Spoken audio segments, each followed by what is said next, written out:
First of all, maraming salamat po. First, thank you to Eddie's dahil recently nagawaran po ako bilang best supporting actor.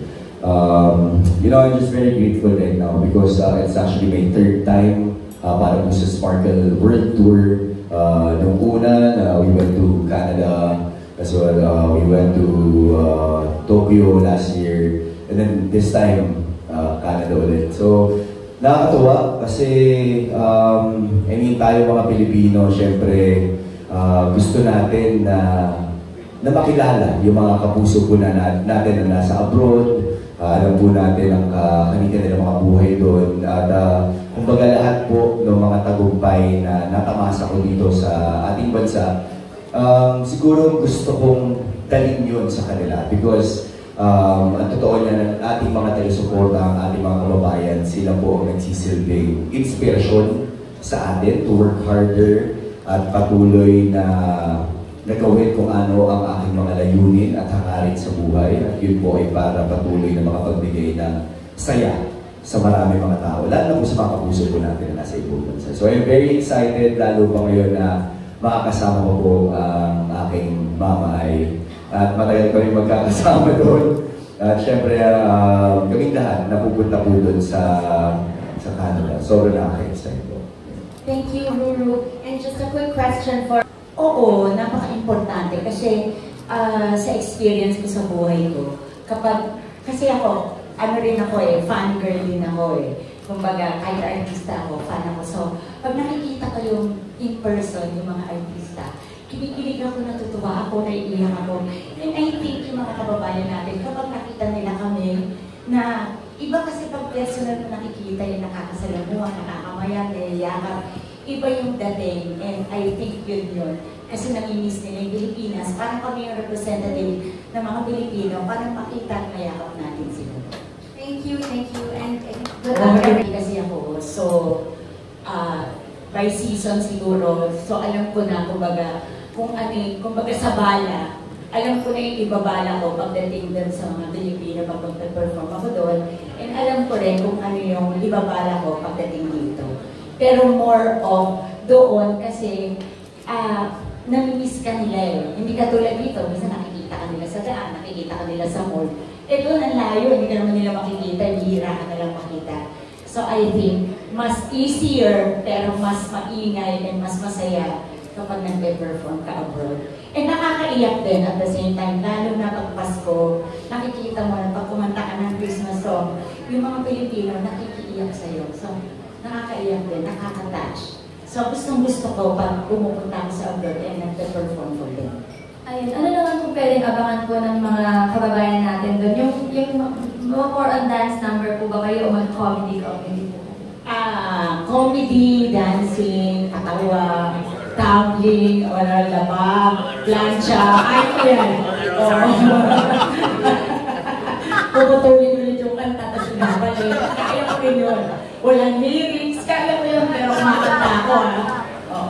Rap, lahat, tutusan mo ako, gusto mo gawa ko ng pandesal sa harapan mo, kaya ko rin lahat. Congratulations po sa inyo. And thank you po. Thank you po. Grateful dahil pangarap ko lang dati makapunta ng ibang bansa Doon ngayon, makakapunta ako ng ibang bansa at the same time makakapagpasaya pa tayo ng mga kapwa natin Pilipino doon. So, parang ako kasi every time na mag-travel abroad and every time na may mamimita kong Pinoy, not necessarily during the show or kahit hindi sa show, pag may nakakilala sa akin na kapwa ko Pinoy, para bang nakaka-humble at para ma-feel mo talaga na grateful ka because, you know, kahit sa ibang bansa, nakikilala ka at masaya sila na makasama ka.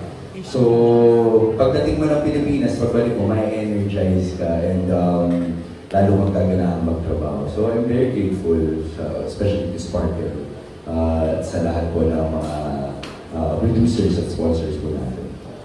Okay, last question na lang po. Message? Siguro, well, for me kasi kaming mga nandito sa industriya, mga artista ka man, singer, performer, dancer, anyone nandito sa industriya ito, our goal is to entertain people. Wala kaming ibang ninais kundi mapasaya ang mga manonood. So, siguro ang magiging mensahe lamang po namin dito ay gusto namin dalhin yung Pilipinas sa kanila. Kung ano yung saya na nararanasan natin dito. I'm sure, ang dami po kasi na tayo nababalitaan pagdating sa ibang bansa, maraming mga Pilipino. Siyempre, kahit na paano, mahirap pa rin sa kanila na malayo sila sa pamilya nila. Diba? Ang iba, kailangan na lang manatili doon for the sake of mas mapapadali ang buhay nila. Pero siyempre, kahit paano meron pa rin yung kurot na malayo sila dito sa bansa kung saan sila lumaki, saan sila natuto, anong mga experiences nila dito. So gusto namin lahat dalhin yung saya from the Philippines papunta doon sa Canada. Yun lang ang siguro yung message namin. Thank you so much po. Sa totoo lang, nung nalaman ko na maging part po ko nung Sparkle World Tour, parang hindi po ako makapiniwala talaga kasi it's my first time po. Though nag-abroad na po ako nag-abroad na po, pero first time ko po sa Canada. And syempre yung mga kasama ko, mga bigatin din. So parang nalaman ko, hala, kasama ako. And it's a tour eh. So I'm really grateful na isa po ko sa napili na maging part ng event na to. And I'm really excited na makita yung kababayan namin. Hindi lang sa Manila, kundi yung mga Cebuano, kapwa Cebuano ko, mga Bisaya. Sana naman marami nandun. And very excited po akong mag-perform and ang dami po hinatang songs na syempre yung makarelate din yung mga tao at yung magbigay ng saya. Yun talaga yung goal namin lahat.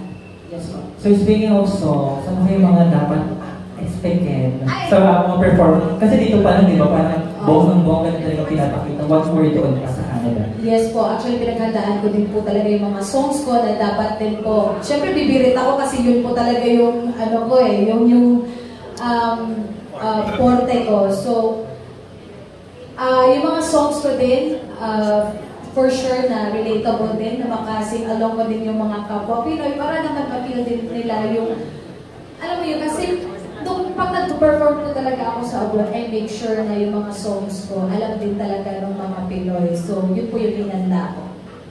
Thank you so much. Akala ko ang tatanong mo, bakit po importante yung ganitong media call? Kasi umaaten ka. Oh, no. Pero I hate men. Char lang. Hindi. Napakalimutan na buhay kayo. Pag love life niyo pinag-usapan, nabubuhay kayo. Sa masaya-saya niyo, tumatawa kayo. Habang ako hiwalay. Okay, fine. Hindi. Masaya kami, unang-una. I think kasi, isa din to sa way na pagpapasalamat ng GMA Pinoy TV, hindi lang GMA Pinoy TV, the whole GMA. Pagpapasalamat sa mga tao for 75 years, yung mga buhay pa doon sa abroad, ay nanonood sa GMA. I think yan yung isa. And syempre, kagaya sinabi ni Ruru, masaya na makikita natin yung ating mga kababayan na matagal na rin mga nandoon na namimiss ang Pilipinas. Ngayon, ang dadali namin doon para maging masaya sila at hindi nila mamiss ang kanilang mga pamilya na matagal na nila namimiss. Okay ba yung sagot ko? Wala siya. Blush ka. Blush ka sa akin. Alright, thank you very much, Jasper Valdez of Manila Standard. Ang susunod naman na magtatanong ay si Alan Sancon of Stars Photo. Hello po, congratulations to everyone. For sure, maraming excited na mga Pinoy na makita kayo in Canada. So excited also. Yung question ko, yung ready na magpaandar ng aeroplano. Siguro ba? Salamat. Thank you po. Gusto ko i-share kasi papunta na po ako sa depression kasi wala nang tatanong sa akin.